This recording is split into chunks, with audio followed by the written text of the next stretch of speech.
كلمات الشاعر بن سعد الناخبي، رثاء في شهيد الوطن أحمد سيف رحمه الله. بدمع الدم أنسى الحبر وابدأ فقرة الموجز وعلقها بقلبي ليس فوق الحيط والبرواز. في بعد الآن يا الهاجوس من لذيذ منامك فز،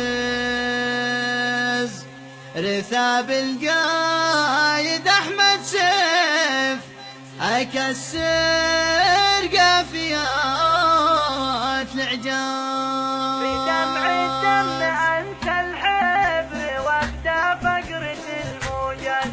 بدمع الدم أنسى الحبر وابدأ فقرة الموجز وعلقها بقلبي ليش فوق الحيط والبرواز. في بعد الآن يا الهاجوس من لذة منامك فز، رثاب القايد أحمد سيف أكسر قافية الإعجاز. أعزي موطني في كارثة هزت دياري هز، وهزت عالم الرادي والانترنت مع التلفاز. راح الرمز الوطن صانع بطولات الشرف والعز، عسى مثواه طوبى يا هناه اللي بطوبى فاز. فبعد نسأل الجبهات إن النصر والمنجز، تجيب عذرا قد استشهد صنيع النصر والإنجاز. رحل سيف العداد كان فيه النصر متحفز، وذي أفشل خطط إيران وفكك أصعب الألغاز. بجبهات الشرف يا ما رأيته ليث متمركز، يدافع عن وطن غالي يعاني ظلم واستفزاز. مثيلك لن ولم تنجب نسى الدنيا فقد تعجز، ولم تنجب مثيلك يا صنيع النصر والإنجاز. ستبقى خالد الذكرى وتبقى للشهامة رمز، وتبقى في قلوب الدهر فيما كنت بتمتاز. بدمع الدم أنسى الحبر وابدأ فقرة الموجز وعلقها بقلبي ليش فوق الحيط والبرواز.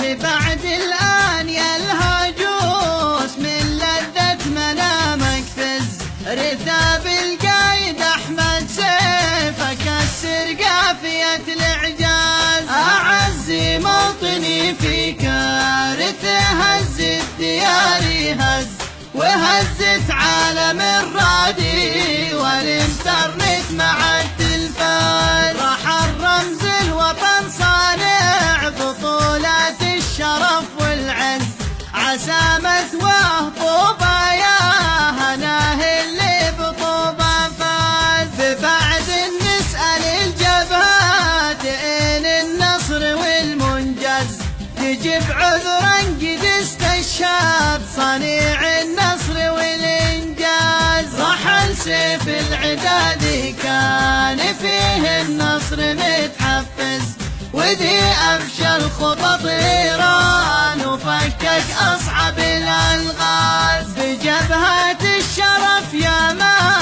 رأيته ليث متمركز، يدافع عن وطن غالي يعاني ظلم واستفزاز. مثيلك لن ولم تنجب نسى الدنيا فقد تعجز، ولم تنجب مثيلك يا صنيع النصر والإنجاز. ستبقى خالد الذكرى وتبقى للشهامة رمز، وتبقى في قلوب